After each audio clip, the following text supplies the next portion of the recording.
Assalamualaikum warahmatullahi wabarakatuh. Innal hamdalillah nahmaduhu wa nasta'inuhu wa nastaghfiruh wa na'udzu billahi min shururi anfusina wa min sayyiati a'malina. May yahdihillahu fala mudilla lahu wa may yudlil fala hadiya lahu. Asyhadu an la ilaha illallah wahdahu la syarika lah wa asyhadu anna Muhammadan abduhu wa rasuluhu wa ba'd. Alhamdulillah, segala puji senantiasa kita panjatkan kepada Allah Subhanahu wa taala, yang mana alhamdulillah tentunya berkat limpahan karunia dan taufik dari Allah Subhanahu wa taala, pada kesempatan di malam hari ini Allah Subhanahu wa taala masih memberikan kesehatan kepada kita, masih memberikan waktu luang kepada kita, sehingga dengan takdir dan taufik dari Allah Subhanahu wa taala, walaupun dalam keadaan hujan, Allah Subhanahu wa taala masih memberikan kekuatan kepada kita dan menggerakkan hati kita untuk mendatangi rumah Allah Subhanahu wa taala, untuk mempelajari ayat-ayat Allah Subhanahu wa taala dan hadis-hadis Nabi sallallahu alaihi wa ala alihi wasallam. Salawat serta salam semoga senantiasa tercurahkan kepada baginda Nabi Agung Muhammad sallallahu alaihi wa ala alihi wasallam, kepada keluarga beliau, para sahabatnya, dan orang-orang yang mencintai sunnah beliau hingga akhir zaman. Alhamdulillah, kemarin kalau tidak salah ya, kita sudah masuk di halaman 11 ya? 12. Di halaman 12. Baik, untuk mengulang sedikit pelajaran kita di pekan yang lalu, kita sudah membahas satu ayat di dalam Al-Quran Al-Karim yang menyebutkan bahwasanya di sini Allah Subhanahu wa taala bersumpah, wal asri innal insana lafi khusrin,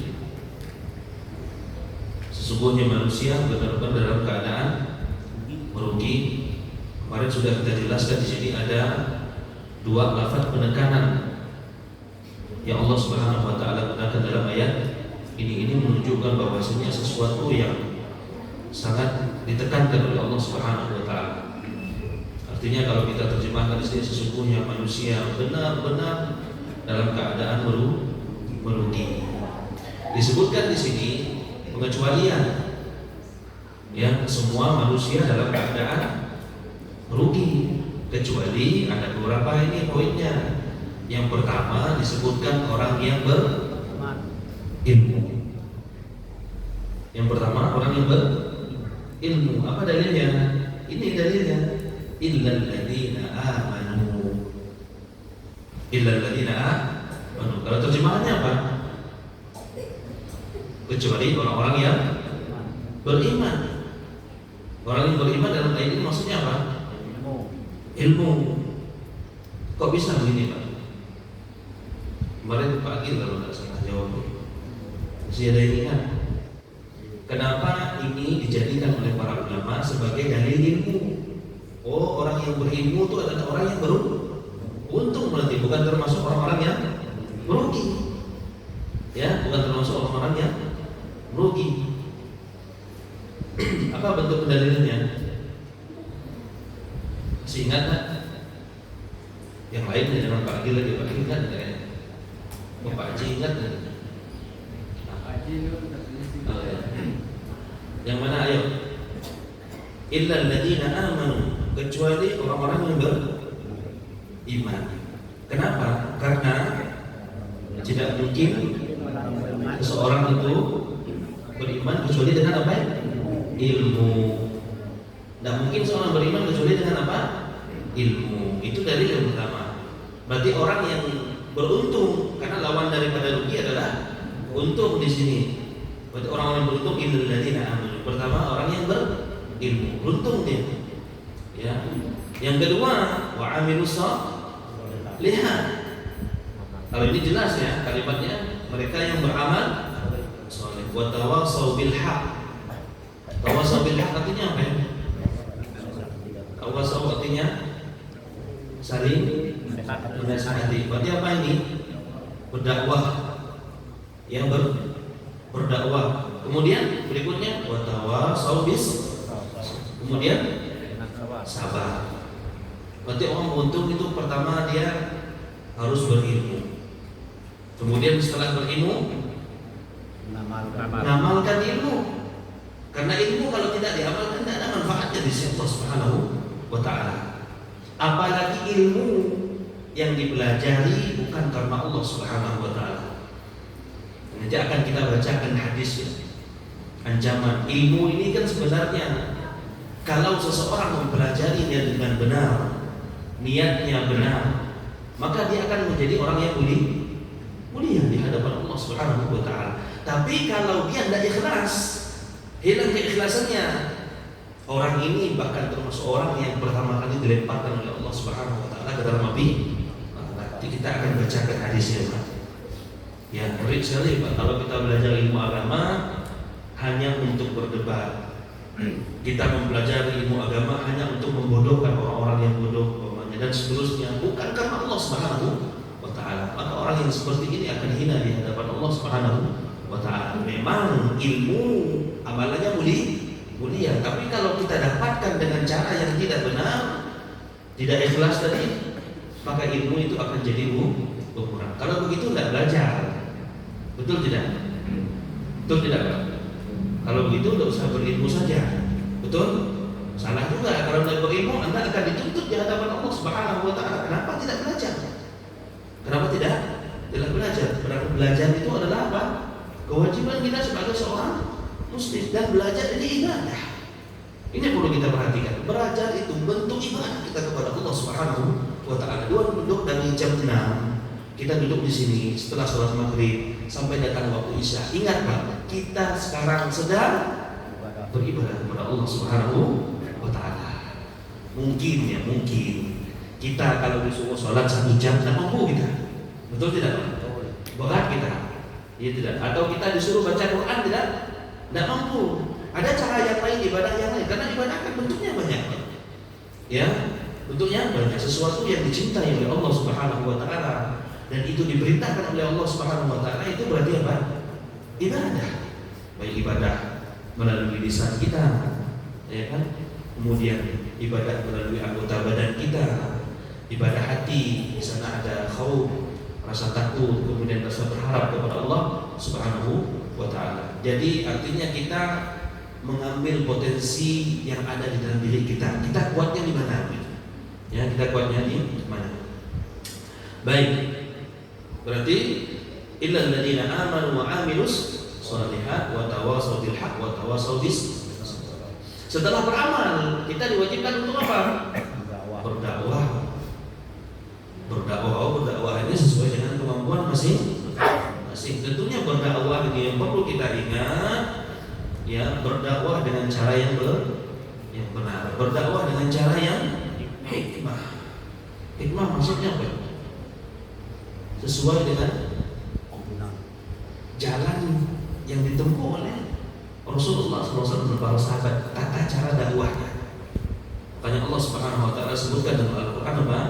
Ud'u ilallahi sabila rabbika bil hikmah. Ajaklah mereka ke jalan Tuhanmu dengan cara yang hikmah. Karena sudah sempat saya singgung, di antara dakwah itu apa? Falyabda'u, memulai sesuatu yang penting dari yang paling penting. Ya, itu adalah hikmah dalam berdakwah. Ud'u ilallahi sabila rabbika bil hikmah wal mau'izatul hasanah. Dan dengan cara memberikan pengajaran yang baik.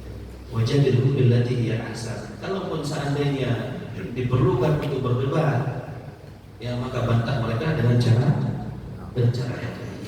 Subhanallah, Allah Subhanahu wa taala mengajarkan kita bagaimana cara kita berdakwah. Tentunya berdakwah ini sesuai dengan kemampuan kita masih agak mustahil kalau kita tidak mampu berdakwah mendakwahi keluarga kita. Ya, maksudnya tidak perlu kata-kata yang harus disusun sebaik mungkin, harus sesuai dengan kaidah-kaidah dalam bahasa itu, tidak perlu. Sampaikan saja dengan keluarga kita. Insya Allah kita diberikan kemampuan itu. Dan memang keluarga kita adalah orang yang paling berhak untuk mendapatkan dakwah kita. Ya, keluarga kita adalah orang yang paling berhak untuk mendapatkan dakwah kita. Barakallahu fiikum. Baik, kita lanjutkan di halaman 12.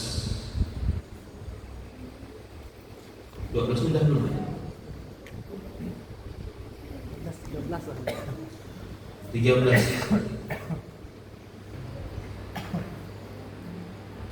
Kemudian di samping ya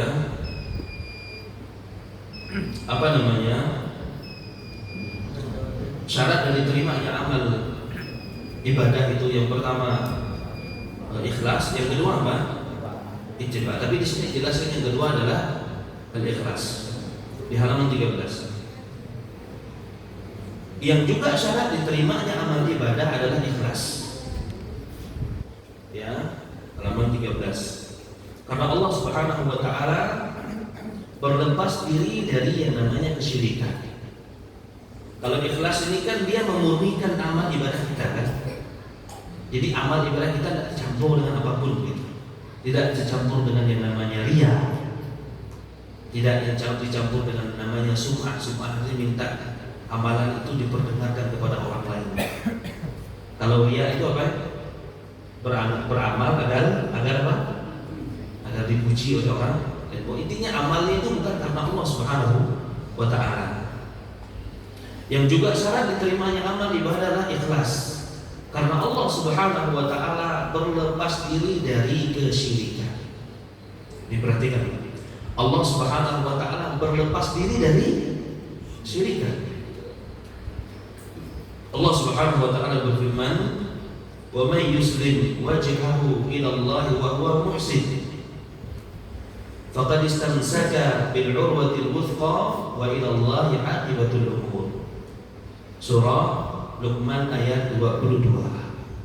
Kata Allah Subhanahu wa taala, barang siapa saja yang berserah diri kepada Allah Subhanahu wa taala dan dia adalah orang yang berbuat kebaikan, wa huwa muhsin. Jadi muhsin itu artinya adalah orang yang berbuat kebaikan. Kemudian kata Allah, berarti dia telah berpegang kepada tadi yang kokoh. Berarti dia telah baik berpegang kepada tadi yang kokoh. Kemudian hanya kepada Allah kesudahan segala urusan. Semua urusan dikembalikan kepada siapa? Kepada Allah Subhanahu wa taala. Berserah diri. Ya, berserah diri. Yaitu apa maksudnya berserah diri? Maknanya adalah bersikap ikhlas semata-mata karena siapa? Karena Allah Subhanahu wa ta'ala. Bala man aslama wajhahu lillah wa huwa muhsin falahu ajruhu 'inda rabbih wa la khaufun 'alaihim wa la hum yahzanun. Kata Allah Subhanahu wa taala, bahkan siapa saja yang berserah diri. Apa berserah diri tadi, Pak? Ikhlas. Barang siapa yang berserah diri sepenuhnya kepada Allah Subhanahu wa taala, wa huwa muhsin, dan dia berbuat kebaikan, falahu ajruhu 'inda rabbih, maka dia akan mendapatkan apa? Mendapatkan pahala di sisi Allah Subhanahu wa taala. Kemudian kata Allah, wala khaufun 'alaihim wala hum yahzanun.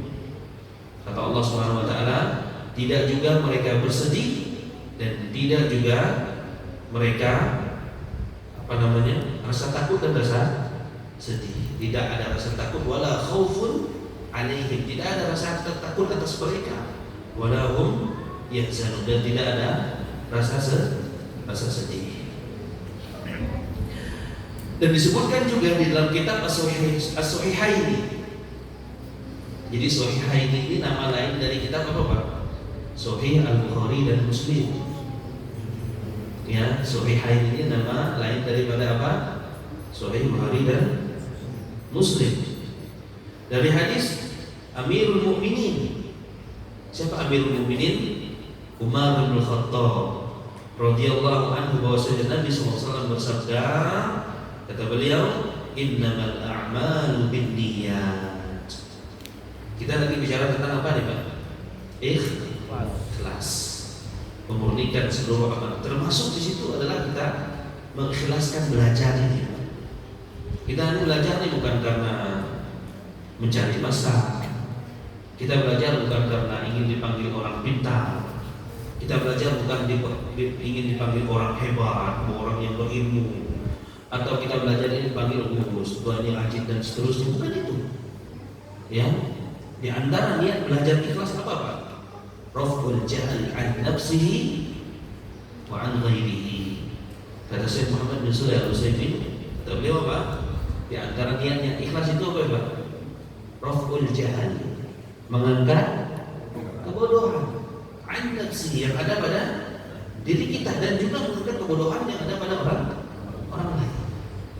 Ya, itu di antara, kalau kita mau ngecek niat kita ini benar atau tidak, di antaranya itu. Ya, mengangkat kebodohan yang ada dalam diri kita, kemudian kita niatnya untuk apa? Mengangkat kebodohan pada orang lain. Tentunya kalau mengangkat kebodohan yang ada pada orang lain, caranya bagaimana? Ikuti cara berdakwah. Dengan cara apa? Berdakwah. Kita menyampaikan ilmu. Innamal a'malu binniyat. Sesungguhnya amal itu tergantung dari niat. Makanya ada amalan-amalan yang mubah, hukum asalnya mubah. Contohnya makan, olahraga. Olahraga mubah enggak? Mubah, boleh hukumnya. Dia bisa enggak jadi ibadah? Tidur, sesuatu yang mubah saja, tidur, olahraga, ya. Tapi kalau kita niatkan makan tersebut, nih, kalau kita niat makan, saya ingin makan sekarang, agar nanti saya kuat untuk di majelis ilmu. Makannya jadi apa Pak? Jadi berpahala di Allah Subhanahu wa Ta'ala. Olahraga, apa ya olahraga? Biar tubuh kuat, beli pahala. Untuk kuatnya kuat biar apa ya? Biar kuat ibadah. Biar kuat ibadah. Biar kuat bangun malam. Ya, biar kuat bangun malam. Karena memang ibadah ini diperlukan juga namanya fisik, terutama kan ibadah haji. Ibadah haji ini ibadah fisik. Ibadah ini ibadah fisik. Makanya sebenarnya yang paling dianjurkan untuk berangkat haji itu bukan tua, umur kita tidak. Ya, yang lagi muda-muda kalau bisa angkat haji. Kenapa? Karena banyak amalan-amalan fisik. Ya, silakan tanya saudara yang sudah angkat haji itu. Amalan fisik semua, banyak amalan fisik. Ya, ada tawaf, kemudian ada sa'i, ada lempar jumroh dan seterusnya. Itu perlu fisik yang kuat. Fisik yang kuat, dan fisik yang kuat ini akan ditanya juga oleh Allah. Kita punya badan kuat, tapi sholat berjamaah tidak mampu angkat ke masjid. Rumah saja, fisik kita kuat, kaki kita kuat, tenaga kita kuat, tapi tidak pernah hadir duduk di majelis ilmu walaupun cuma hanya beberapa menit. Tidak kuat kita. Kenapa? Karena yang bicara itu iman yang ada dalam hati kita. Terkadang ya, tubuh yang kuat itu tidak serta-merta lalu dia itu kuat ibadah kepada Allah Subhanahu wa Ta'ala. Tapi kalau dia memiliki kekuatan badan dia kuat, bugar, segar, dia gunakan untuk ibadah kepada Allah Subhanahu wa Ta'ala, itu bapak mantap. Itu bapak apa? Mantap. Baik. Wa innama likulli imri'in ma nawa. Dan seseorang itu akan mendapatkan sesuai dengan apa yang dia niatkan. Yang sesuai dengan apa yang dia niatkan. Kata ahli ilmu, hadis ini merupakan separuh daripada agama. Hadis ini, innamal a'malu binniyat wa innamal likulli imrin ma nawa. Maka kalau orang yang mondok, orang yang belajar, pasti ketemu hadis, ya, pasti ketemu hadis ini. Sebab agama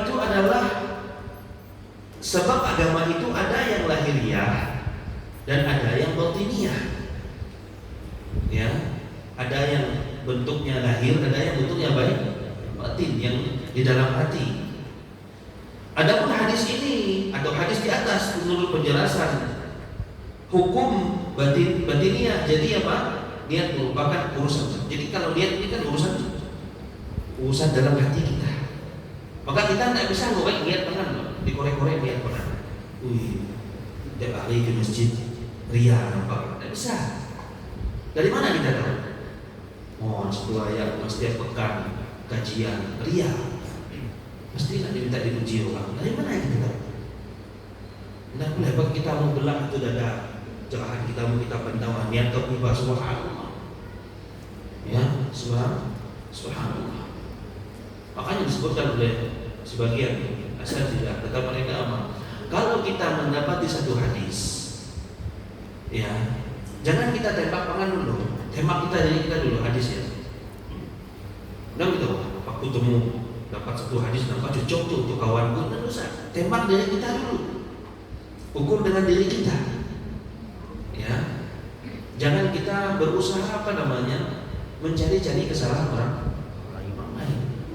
Kalau kita berusaha mencari-cari kesalahan orang lain, maka aib kesalahan yang kita lakukan, bahkan kesalahan itu kita lakukan di dalam rumah kita, maka Allah Subhanahu wa taala akan bukan. Tidak boleh kita mencari-cari kesalahan orang lain. Ya. Baik. Pada asalnya suatu amal ibadah itu harus ikhlas semata karena Allah Ta'ala, dan ini merupakan konsekuensi dari kalimat syahadat la ilaha illallah. Ya, konsekuensi dari apa? Syahadat la ilaha illallah. La ilaha illallah, la ma'budah bihaqqin illallah. Ya, tidak ada ilah yang berhak diibadahi dengan benar kecuali Allah. Artinya kita memurnikan dengan cara mengikhlaskan niat di antaranya. Mengikhlaskan seluruh amal ibadah kita hanya untuk siapa? Hanya untuk Allah Subhanahu wa taala. Bila perkara ini tidak terpenuhi, niscaya dia terjatuh di dalam kesyirikan. Kalau dia tidak ikhlas, bisa jatuh dalam perkara kesyirikan. Adapun rukun yang mendasar yang kedua yang ditunjukkan oleh itu, rukun dasar yang pertama diterimanya amal soleh. Apa itu? Ikhlas itu. Ya, adapun rukun yang mendasar yang kedua yang ditunjukkan oleh hadis yang terdapat di dalam As-Sahihaini dari Ummul Mukminin, siapa itu? Aisyah radhiyallahu anha, bahwasanya Nabi sallallahu alaihi wasallam bersabda, "Man ahdasa fi amrina hadza ma laysa minhu fa huwa raddun." Kata Nabi sallallahu alaihi wasallam, siapa saja yang mengada-ngada dalam urusan agama kami, yang dikidah mengada-ngada dalam urusan agama. Adapun masalah urusan dunia, kata Nabi SAW, antum a'lamu bi umuri dunyakum. Kalian itu lebih paham dan lebih tahu tentang urusan dunia kalian. Silahkan kalian berkreasi, serta. Ya, tapi kalau urusan akhirat, urusan agama, urusan ibadah, tauqifiyah, berhenti dengan dalil. Ya, berhenti dengan dalil. Adapun masalah bagaimana cara kita bercocok tanam, bagaimana kita bulan pesawatnya jadi 32, 33 bisa terbang, bagaimana model caranya dan seterusnya. Itu perkara urusan dunia, berkembang dengan zaman. Tapi agama din, ya, itu sudah ditentukan oleh Allah Subhanahu wa taala dan Rasulnya. Dalam lafaz Muslim, riwayat Muslim, man amila amalan laisa alaihi amruna fa huwa raddun. Ini hadis sering kita dengar. Hadis ini sangat sering kita dengar. Siapa saja yang mengerjakan suatu amalan yang padanya tidak ada urusan kami, maka dia tertolak. Man amila amalan laisa alaihi amruna fahuwa raddun. Barang siapa yang mengerjakan satu amalan, amal soleh dalam rangka mendekatkan diri kepada Allah Subhanahu wa taala yang tidak ada urusan dari kami, maka dia tertolak. Maka dia tertolak. Kaum muslimin yang semoga dimuliakan Allah Subhanahu wa taala.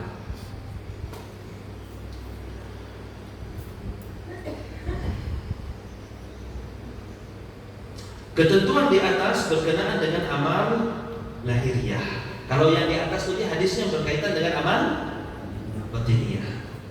Kalau hati ini amalan batin.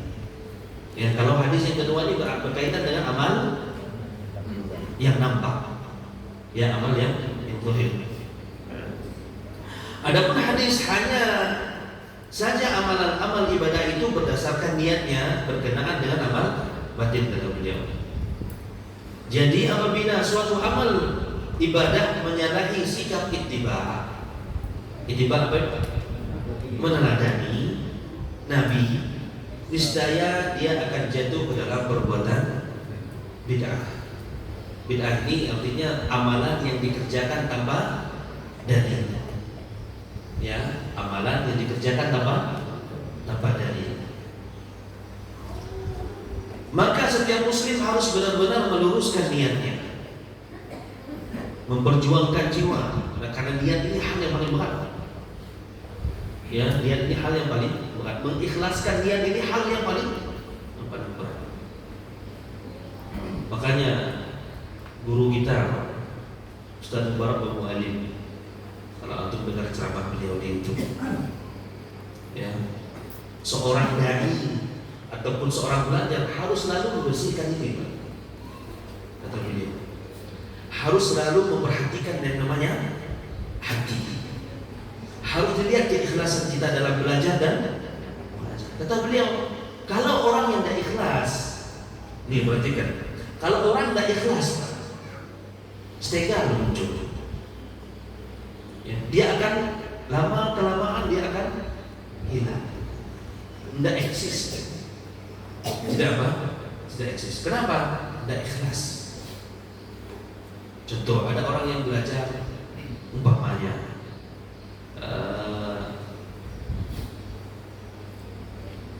pejabat umpamanya, mau cari suara umpamanya, belajarnya paling ketukan waktu kampanye saja. Nah, luar kampanye hadis atau dia kalau pengen suara rakyat, subhanallah, haji luar biasa. Datang ke masjid haji, subhanallah. Solatnya paling depan. Tidak kita katakan semua orang begitu, enggak. Karena kita tidak bisa membelah hati manusia, tidak bisa. Nah, ini kita memperingatkan orang-orang yang melakukan itu, yang merasa melakukan itu. Bukan karena Allah, tidak akan lama. Tidak akan lama. Makanya kita harus selalu memperhatikan yang namanya hati. Kita harus, ketika kita sampai di rumah tadi kita ingat-ingat. Tadi saya duduk di majelis ilmu itu ikhlas tidak? Tadi saya angkat dari rumah ini karena Allah atau bukan? Atau ada sesuatu yang diiming-iming, atau ada sesuatu yang kita iming-iming di luar niat untuk mencari wajah Allah Subhanahu wa taala. Dan ini bukan hanya diuntukkan kepada ustaz yang ngajar, kita semuanya juga sama. Yang belajar juga sama, harus ikhlas karena kita sama-sama beribadah. Yang ibadah kan bukan cuma hanya yang mendengarkan saja. Ustaznya juga ketika dia ceramah juga sedang beribadah. Sama-sama mengoreksi, sama-sama melihat, sama-sama membersihkan hati kita. Ya, maka ini penting yang namanya tazkiyatun nufus. Kita sucikan hati kita. Ya. Makanya seorang muslim itu di malam hari sebelum tidur ingat ya, dari pagi hari apa yang dia lakukan? Amal apa kira-kira yang sudah kita kerjakan? Dari pagi, dari subuh, sholat subuh tidak kita, sholat 2 rakaat tidak kita, subuhnya waktu duha, sholat tidak kita. Hari ini ada tidak harta yang kita keluarkan, kita infakkan di jalan Allah Subhanahu wa taala? Ada tidak yang kita tolong? Ya kan? Ada tidak yang kita tolong dan seterusnya? Apa amal perbuatan baik yang sudah kita kerjakan? Terus dosa apa? Telinga kita hari ini kemana? Mata kita hari ini kemana? Kaki ini kemana kita melangkah? Begitu orang muslim seperti itu. Dia selalu menghitung-hitung dirinya. harta yang kita baik, duit yang buat toko dalam gocek itu dari mana dapatnya? Ya kan? Jangan-jangan uangnya mendapatkan dari sesuatu yang tidak diridhoi oleh Allah Subhanahu wa ta'ala. Itu seperti itu. Itu namanya kita introspeksi diri. Ya betul apa yang dikatakan oleh salah seorang sahabat Umar atau siapa? Hasibu anfusakum qabla an tuhasibu yaumil qiyamah. Coba kalian hitung diri kalian sebelum kalian dihisab nanti pada hari kiamat. Kita hitung diri kita. Ya, apa yang sudah kita berikan kepada anak dan istri kita sampai dengan hari ini? Apa yang sudah kita ajarkan kepada mereka? Sudahkah kita tanggung jawab dan beban yang Allah Subhanahu wa taala berikan kepada kita, bunda kita sebagai seorang suami, sudah kita berikan itu hak-hak mereka dan seterusnya. Karena semua hak yang kita zalimi nanti pada hari kiamat akan dituntut di hadapan Allah Subhanahu wa taala.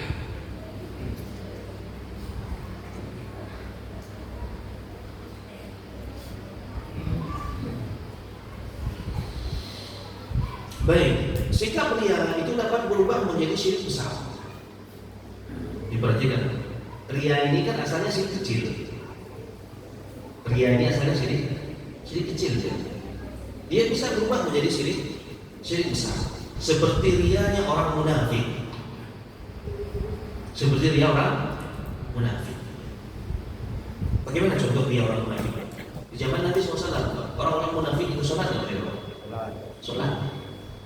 Mereka sholat bersama Nabi, ya kan? Tapi mereka benci dengan Islam. Jadi sholat itu memang sama sekali bukan karena Allah Subhanahu wa taala. Jadi untuk menutupi jati dirinya, ya, untuk menutupi apa? Jati dirinya. Makanya mereka orang-orang munafik ketika sholat isya dan sholat subuh itu boleh datang ke masjid. Kenapa? Gelap. Makanya Nabi SAW ketika habis sholat subuh itu, beliau suruh tanya, apa si fulan sedang? Apakah kalian menyaksikan si fulan sedang sholat? Dan seterusnya ditanya oleh Rasulullah SAW.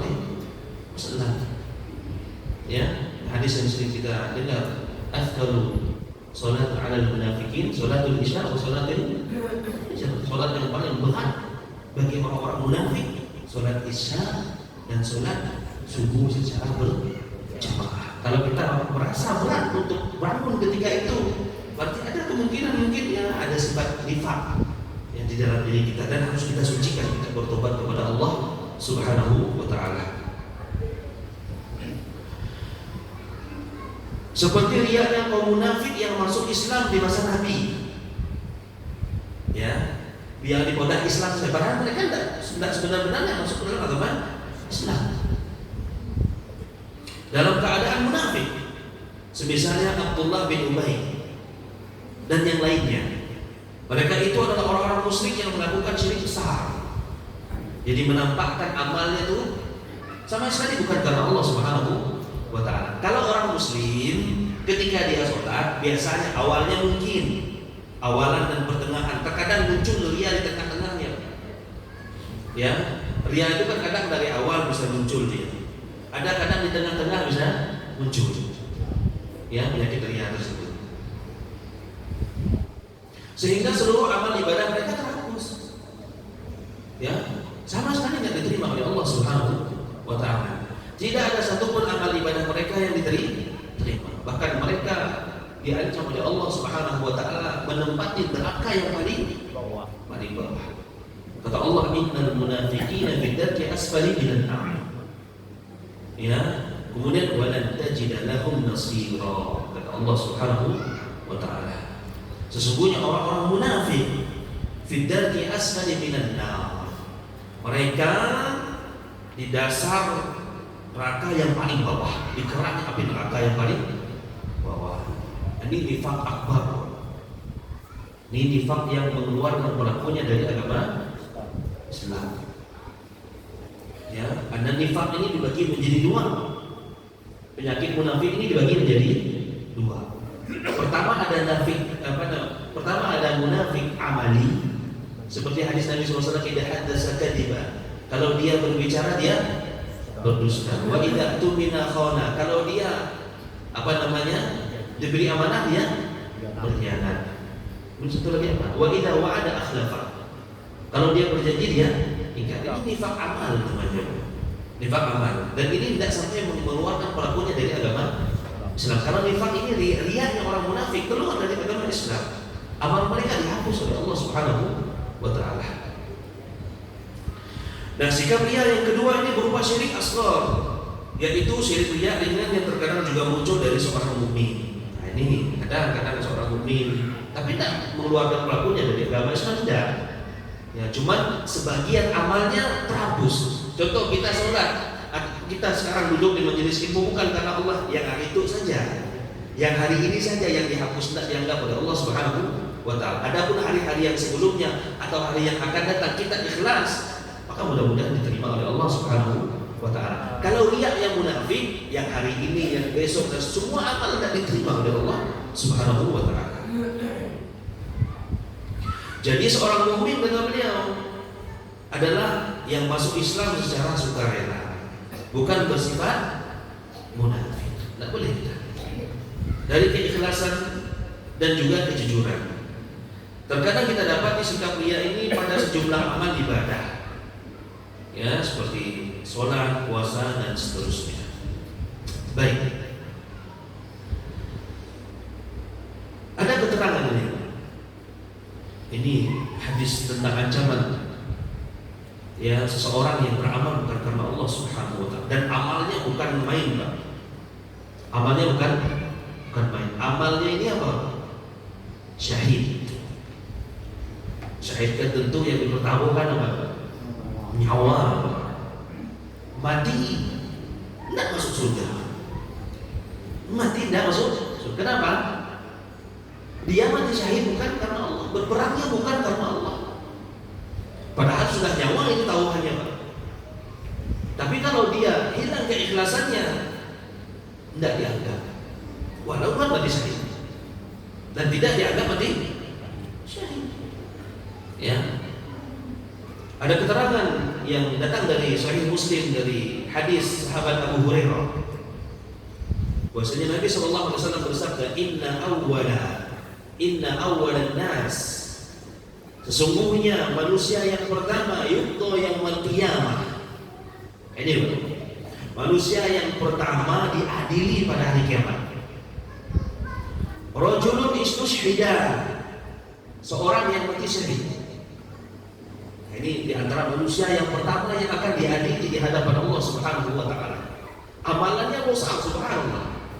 Tidak semua orang, Pak, ya, berani berjihad di jalan Allah, itu tidak ada. Itu ada, tapi ada sebagian manusia yang mereka merelakan jiwa raganya, direlakan dia agar apa? Mendapatkan nama, dikatakan sebagai pahlawan. Adapun kalau orang lain mengatakan dia pahlawan, ini beda cerita. Maksudnya ketika dia berperang memang niatnya itu untuk itu, bukan Allah Subhanahu wa taala, bukan untuk meninggikan kalimat la ilaha illallah. Ya, bukan untuk meninggikan kalimat la ilaha illallah. Fa utiya bihi, kemudian didatangkan orang ini, Pak, di hadapan Allah Subhanahu wa taala. Fa arrafahu ni'amahu, kemudian Allah perlihatkan nikmat-nikmatnya. Fa arafa, kemudian dia mengakui nikmat tersebut. Allah perlihatkan nikmat itu. Dia akui nikmat itu dari Allah Subhanahu wa taala. Qala, kemudian dikatakan kepadanya, "Fama amilta fiha?" Apa yang kau amalkan? Apa yang kamu kerjakan dengan nikmat-nikmat itu? Kamu dengan nikmat-nikmat Allah itu dipakai untuk apa? Ya. Qala, kata dia bilang, "Qataltu fika hadza istuhidtu." Saya berperang, ya, terbunuh di medan perang, ya, karena siapa? Kata yang benar, apa ya? Untukmu, perangnya untukmu, sampai saya mati syahid, sehingga saya mati syahid. Kemudian dibantah oleh Allah. Kalau hari kiamat tidak bisa pula kita, ya, yang ikhlas itu akan ketahuan di hadapan Allah Subhanahu wa taala. Yang amalnya itu karena Allah akan ketahuan juga di hadapan Allah Subhanahu wa taala. Tidak ada yang tersembunyi di hadapan Allah Subhanahu wa taala. Langsung dibantah. Apa kata Allah, Pak? Kadzabta, dusta. Kamu ini seorang pendusta. Ya, walakinnaka qatalta li'an yuqal jari'un. Kamu itu berperang di jalan Allah bukan karena untuk meninggikan apa? Kalimat la ilaha illallah. Berperangnya bukan karena Allah Subhanahu wa taala, tapi agar dijuluki apa, Pak? Dijuluki apa? Orang yang pemberani. Faqad qil. Ya. Dan ini sudah dikatakan, iya, dipuji Allah Subhanallah, pemberani dan seterusnya. Tapi kan yang tahu niatnya siapa? Allah Subhanahu wa taala. Summa umira bihi, lalu diperintahkan untuknya. Fasuhiba ala wajhihi hatta ulqiya finnar. Diperintahkan untuknya lalu dia diseret pada wajahnya. Wajah diseret, subhanallah. Wajah diseret, gara-gara apa itu? Tidak ikhlas. Mati syahid. Apalagi amal yang lain kalau tidak ikhlas. Ini mati syahid, berperang, nyawa yang melayang, nyawa udah mati ya. Tidak ikhlas, diseret, mukanya diseret. Kemudian apa? Dilemparkan ke dalam neraka. Na'udzubillah. Maka hati ini perlu, amalan hati perlu, amalan badan juga perlu. Ya, jangan kita hanya memperbaiki amalan hati saja, tidak memperbaiki amalan badan. Ini juga keliru. Di samping kita membersihkan hati kita, kita juga bersihkan amalan lahiriah kita, ya, amalan badan kita. Itu yang pertama. Ini dalam hadis ini semua amalan itu amalan yang luar biasa. Kemudian yang kedua, wa rajulun ta'allama al-'ilma wa 'allamahu. Seseorang laki-laki yang belajar ilmu kemudian dia mengajarkannya. Wa qara'a al-Qur'an, yang membaca Al-Qur'an. Fa utiya bihi, sama dia didatangkan nanti pada hari kiamat. Ini ahli Al-Qur'an, Pak. Saya mau tanya, Quran, ahli Al-Quran ini amalan luar biasa. Ya, Al-Quran yashfi di sahibihi yaumil qiyamah, akan menjadi syafaat nanti pada hari kiamat bagi pembacanya. Ya, man qara'a harfan min kitabillahi falahu hasanah wal hasanatu bi asyri amsalihah. Siapa yang membaca satu huruf dalam Al-Quran maka akan mendapatkan satu pahala dan akan dilipat menjadi 10 kebaikan. Besar pahalanya, Pak. Ya, ahli Quran itu besar pahalanya. Ya, dan nanti di surga itu mereka akan mendapatkan sesuai dengan bacaan Al-Qur'annya. Nah, kalau bacaan Al-Qur'an ini dia menghafal Al-Qur'an, dia mempelajari Al-Qur'an bukan karena Allah, bukan kemuliaan yang dia dapatkan, kehinaan di sisi Allah Subhanahu wa taala. Sangat penting sekali yang namanya kita membenahi hati kita. Ya, sangat penting sekali kita membenahi hati kita. Fa'arafahu ni'amahu. Ya, kemudian Allah Subhanahu wa taala memperlihatkan nikmat-nikmatnya. Fa'arafaha, kemudian dia mengakui nikmat tersebut. Qala fama amilta fiha. Apa yang kamu lakukan dengan nikmat tersebut? Sama dengan laki-laki yang pertama tadi. Ya. Kemudian dia berkata, lihat perkataannya. Qala ta'allamtu ilma wa 'allamtuhu. Kata dia apa, Pak? Ta'allamtu ilma, saya belajar ilmu, saya belajar Al-Quran, saya menghafal Al-Quran, ya, saya paham tentang tafsir Al-Quran dan seterusnya. Saya belajar sanad, saya belajar dan seterusnya. Wa 'allamtuhu, dan saya mengajarkan, bukan cuma mengajar, Pak.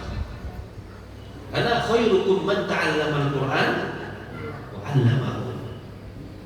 Sebaik-baiknya kalian, manusia terbaik itu siapa mereka? Yang dia belajar atau mengajarkan. Minimal kita salah satu di antara kedua ini. Itu udah paling minimal. Ustaz, aku tidak mampu ngajar, berarti Berarti apa yang kita lakukan? Kita tidak mampu mengajar, nggak punya ilmu mengajarkan Al-Quran. Berarti apa yang kita lakukan? Belajar saja. Ya. Karena khairukum man ta'allama al-Quran wa 'allamahu. Sebaik-baiknya kalian yang belajar dan mengajarkan Al-Quran. Ya. Sayang Pak, kalau kita tidak bisa baca Al-Quran, kita bakal ditanya oleh Allah Subhanahu wa Ta'ala, umur kita digunakan untuk apa selama ini? Ya, Ustaz, aku udah belajar lama Al-Quran tapi tidak lancar-lancar. Belajar terus sampai kapan ya? Sampai kita dipanggil oleh Allah Subhanahu wa Ta'ala. Ya, ada hujah nanti kita di hadapan Allah. Ya, masalah paham tidak paham, masalah kita tidak hafal tak hafal, itu fadlullah, karunia yang Allah Subhanahu wa Ta'ala berikan kepada siapa yang dia kehendaki. Tapi dua belajar tidak, itu masalahnya. Dua pernah menghafal tidak? Masalah hafal tidak hafalnya, itu urusan Allah. Allah yang berikan taufik, Allah yang berikan kemudahan bagi hamba yang diinginkan. Katanya bilang, qara'tu fikal Qur'an. Apa dia kata? Saya baca Quran untuk siapa? Untuk Allah. Saya menghafal Al-Quran untuk Allah. Cukup tak hanya dengan lisan itu? Nah cukup. Allah tahu hati kita. Allah tahu hati kita. Makanya kalau orang yang tidak ikhlas, pada akhir hidupnya akan dibongkar oleh Allah Subhanahu wa Ta'ala. Bisa jadi dia meninggal dalam keadaan su'ul khatimah. Itu bahaya. Jangan heran Pak, ada antum melihat orang yang mungkin dalam kehidupan sehari-harinya orang yang taat kepada Allah Subhanahu wa Ta'ala, tapi meninggal dunia dalam keadaan su'ul khatimah. Kok bisa ya? Padahal saya lihat orang yang luar biasa, umpamanya secara zahirnya, kita kan tidak tahu zahirnya saja Pak. Yang tahu hatinya siapa? Allah Maha Adil. Allah paling tahu hati manusia. Siapa yang jujur iman mereka dan siapa yang dusta iman mereka. Makanya kalau tidak ikhlas bisa su'ul khotimah gitu. Kalau kita tidak ikhlas belajar, tidak ikhlas dalam ibadah, bisa su'ul khotimah, mati dalam keadaan buruk. Maka jangan heran. Jadi seperti yang Anda sampaikan, ada orang yang taat segala macam, tiba-tiba meninggal dunia dalam keadaan su'ul khotimah. Ini bisa jadi sebab karena apa? Karena ketidakikhlasan dia dalam beribadah kepada Allah Subhanahu wa Ta'ala. Di antaranya tadi karena karena Allah Subhanahu wa Ta'ala. Dibantah juga Allah. Kata Allah apa? Kadzabta, kamu berdusta. Lampau kalau bahasa kita. Kamu dusta, kamu belajar agama, kamu menghafal Quran bukan karena Allah. Ya, walakinnaka ta'allamtal ilma liyuqal, akan tetapi kamu belajar ilmu, belajar Quran agar dikatakan apa? Alim. Ingat bahwa dia belajar bukan untuk biar dikatakan apa? Alim. Bukan dikatakan biar kita jadi orang yang bukan itu yang kita jadi. Kita akan jadi hina di hadapan Allah Subhanahu wa Ta'ala. Wa qara'tal Qur'an liyuqal, dan kamu baca Quran, ya kata Allah Subhanahu wa Ta'ala, agar dikatakan apa? Qari'un. Luar biasa suaranya. Bukan berarti orang yang suaranya bagus lalu kita katakan wiria. Bukan juga, tidak gitu Pak ceritanya. Tidak bisa kita ambil kesimpulan seperti itu. Kan ada hadis, ya ada orang yang belajar Quran, kemudian dia membaca Al-Quran jadi qori, qori suaranya bagus, berarti dia ya. Yang kita bicarakan ini yang belajar Al-Quran dan ikhlas, niatnya bukan karena Allah Subhanahu wa Ta'ala. Kemudian faqatil, ya, dia mendapatkan itu pujian, itu dia dapatkan. Ya, dia dapatkan pujian itu. Summa umira bihi, kemudian diperintahkan fa'usiba ala wajhi hatta ulqiya finnar. Kemudian diseretkan mukanya tadi, diseret wajahnya itu Pak. Kemudian dilemparkan ke dalam api neraka. Nasallallahu alaihi wasallam.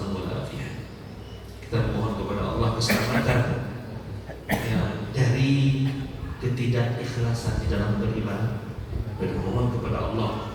Karena kita tidak bisa mengandalkan hati kita loh. Banyak berdoa dalam sujud kita, dalam sholat malam kita mungkin. Ya Allah, berikanlah kepada kami keikhlasan di dalam beribadah kepada-Mu. Sudah habis waktu itu. Mudah-mudahan yang sedikit ini bermanfaat. Nasihat ini terutama untuk kepada anak pribadi dan juga kepada seluruh kaum muslimin yang mendengarkan kajian yang singkat ini. Yang benar datangnya dari Allah Subhanahu wa taala, yang salah tentunya dari kebodohan saya pribadi. Saya memohon ampun kepada Allah Subhanahu wa taala. Kita tutup dengan doa kafaratul majlis. Subhanakallahumma wa bihamdika asyhadu an la ilaha illa anta astaghfiruka wa atubu ilaik. Assalamualaikum warahmatullahi wabarakatuh. Waalaikumsalam.